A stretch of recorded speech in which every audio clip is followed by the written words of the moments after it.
Bismillahirrahmanirrahim. Assalamualaikum warahmatullahi wabarakatuh. Innal hamdalillah nahmaduhu wa nasta'inuhu wa nastaghfiruh wa na'udzubillahi min syururi anfusina wa min sayyiati a'malina may yahdihillahu fala mudhillalah wa may yudlilhu fala hadiyalah. Asyhadu an la ilaha illallah wa asyhadu anna Muhammadan abduhu wa rasuluh la nabiyya ba'da. Rabbi israhli sadri wa yassirli amri wahlul 'uqdatam min lisani yafqahu qawli. Rabbi zidna ilman warzuqna fahman. Amin ya rabbal alamin.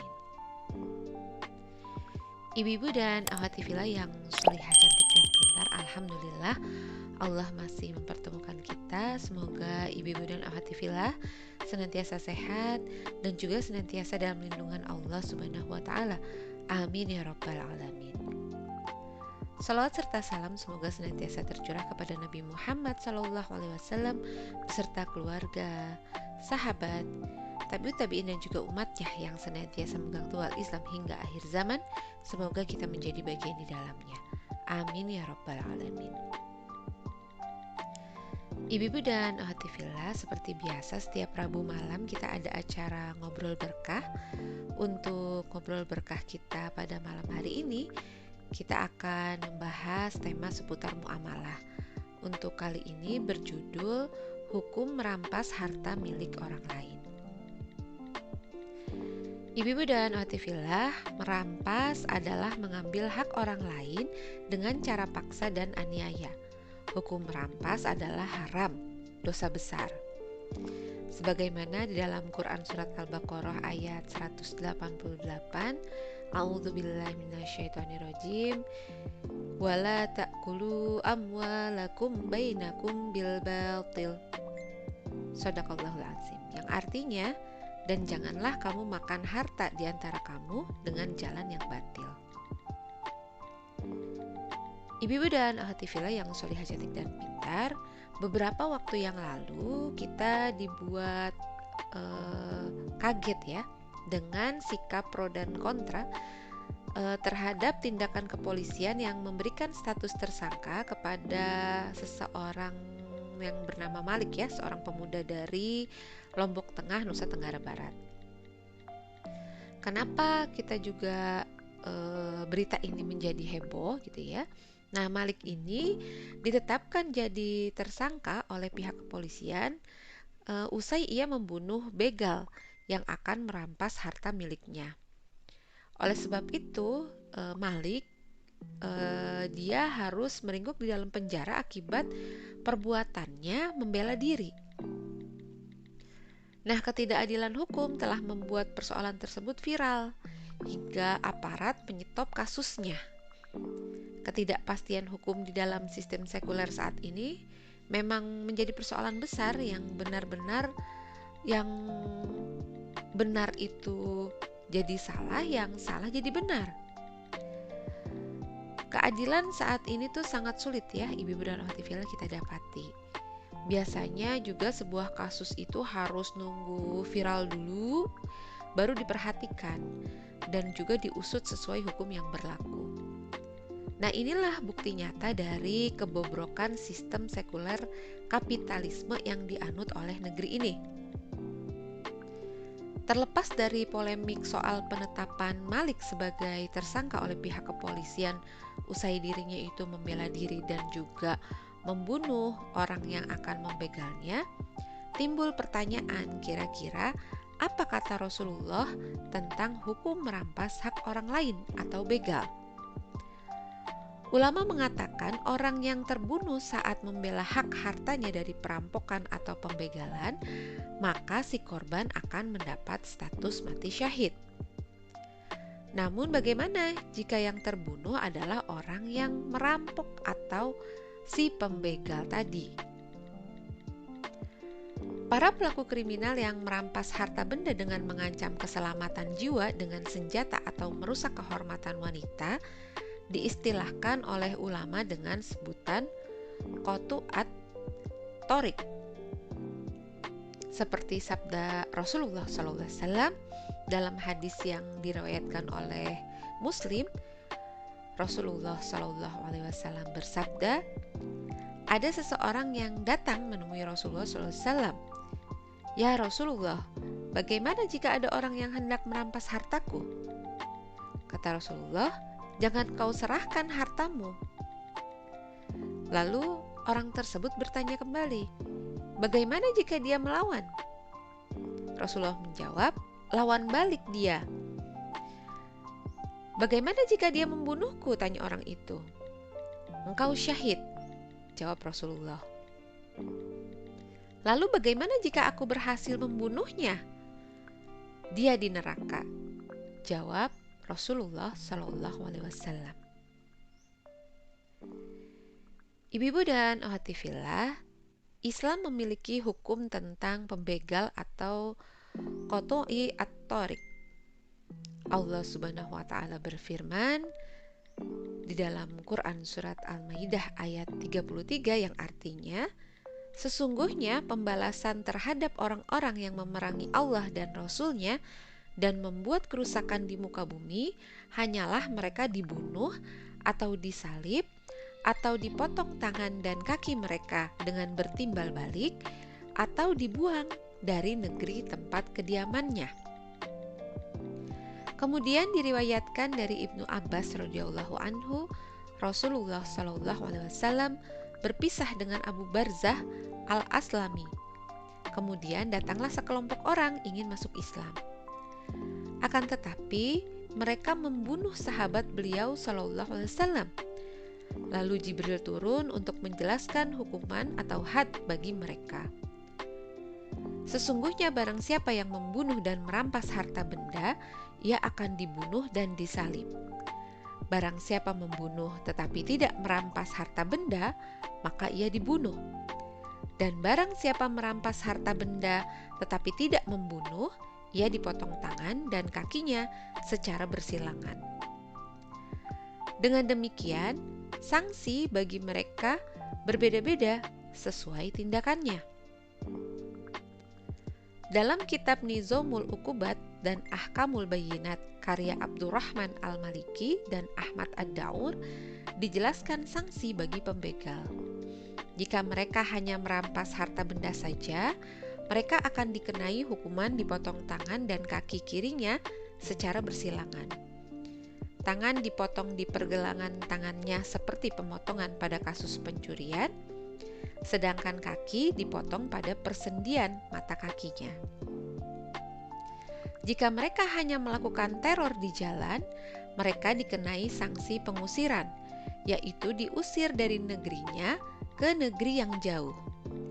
Jika mereka hanya membunuh, mereka dikenai hukum bunuh saja.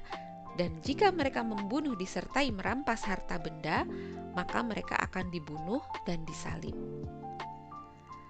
Penyaliban dilakukan setelah pembunuhan, bukan sebelumnya. Ini karena ayat Quran surat Al-Maidah ayat 33 menyebutkan salib setelah menyebut pembunuhan. Lebih utama mengikuti tertib penyebutan ayat, sebab salib sebelum pembunuhan adalah penyiksaan. Padahal tujuannya adalah menjatuhkan sanksi, bukan menyiksanya. Selain itu, tujuan dari penyaliban adalah untuk menakut-nakuti yang lain. Hal ini bisa tercapai jika penyalibannya dilakukan setelah pembunuhan. Jadi dibunuh terlebih dahulu, kemudian disalib di hadapan umum, sehingga mereka menyaksikannya telah tersalib dan ia telah mati. Adapun berapa lama disalibnya perkiraannya ditentukan oleh pendapat imam atau khalifah. Akan tetapi pada suatu kondisi tidak dibiarkan sampai rusak dan menimbulkan bau busuk. Ini adalah sanksi bagi pembegal. Sanksinya sesuai dengan dosa yang dilanggarnya. Tetapi dosa tersebut terbatas pada 3 perkara, yaitu pembunuhan, merampas harta benda, dan melakukan teror di jalanan. Jika mereka melakukan selain perkara-perkara tersebut seperti hanya menghardik, melukai 2 tangan atau kaki, atau tulang rusuk atau hidung, atau melakukan tindakan selain pembunuhan, maka tidak ada sanksi had bagi mereka. Had adalah sanksi yang telah ditetapkan ukurannya yang harus sesuai nas syariat. Sementara Nas hanya menetapkan sanksi pada 3 macam pelanggaran ini dan tidak menetapkan had bagi selainnya. Namun demikian, pernyataan bahwa tidak ada had selain pada 3 perkara tersebut bukan berarti tidak ada sanksi sama sekali. Yang dimaksud di sini adalah tidak ada sanksi had yang termasuk dalam hudud. Maka ia termasuk ke dalam perkara jinayah dan mereka berhak dikenai hukum jinayah, yaitu hukum penyerangan terhadap badan, bukan pada jiwa.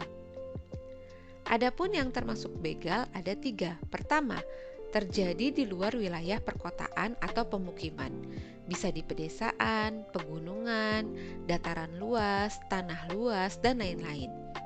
Bisa juga terjadi di dalam kereta api, pesawat terbang, atau mobil di luar kota.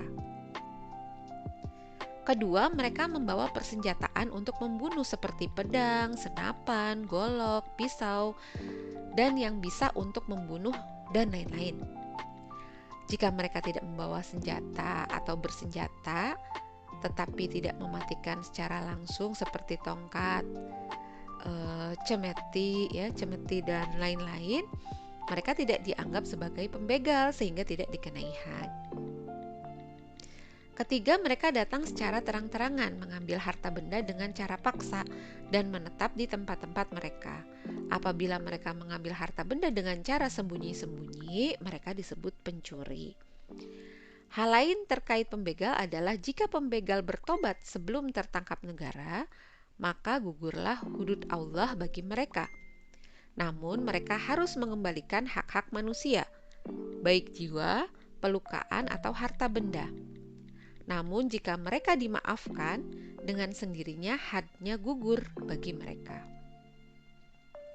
Hal ini berdasarkan firman Allah Subhanahu wa Ta'ala di dalam Quran Surat Al-Maidah ayat 34 yang artinya, kecuali orang-orang yang bertobat di antara mereka sebelum kamu dapat menguasai atau menangkap mereka.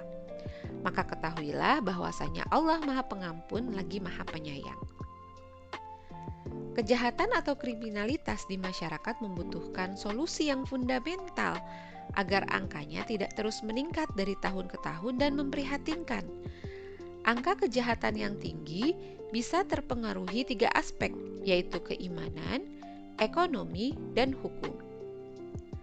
Aspek keimanan ini terjadi karena pada diri pelaku terjadi degradasi keimanan dan ketakwaan kepada Allah Ta'ala. Kurangnya rasa takut atau takwa pada Allah menyebabkan seseorang nekat melakukan kejahatan yang membahayakan nyawa orang lain. Para pelaku kejahatan ini sudah tidak peduli ancaman dosa dan sanksi Allah di akhirat kelak. Pandangan hidup sekuler mengamini hal ini, sehingga mereka tidak peduli kehidupan akhirat. Kedua, aspek ekonomi. Kondisi ekonomi negeri Indonesia yang makin memprihatinkan. Utang melambung tinggi, harga semua kebutuhan pokok naik, menyebabkan rakyat hidup susah. Bagi sebagian orang, akhirnya memiliki pandangan mengenai rizki bahwa mendapatkan yang haram saja susah, apalagi yang halal. Halal dan haram sudah tidak lagi diperhatikan. Aksi kejahatan seperti pembegalan, perampokan, pencurian dilakukan demi sesuap nasi, menganggap sesuatu yang bisa ditoleransi.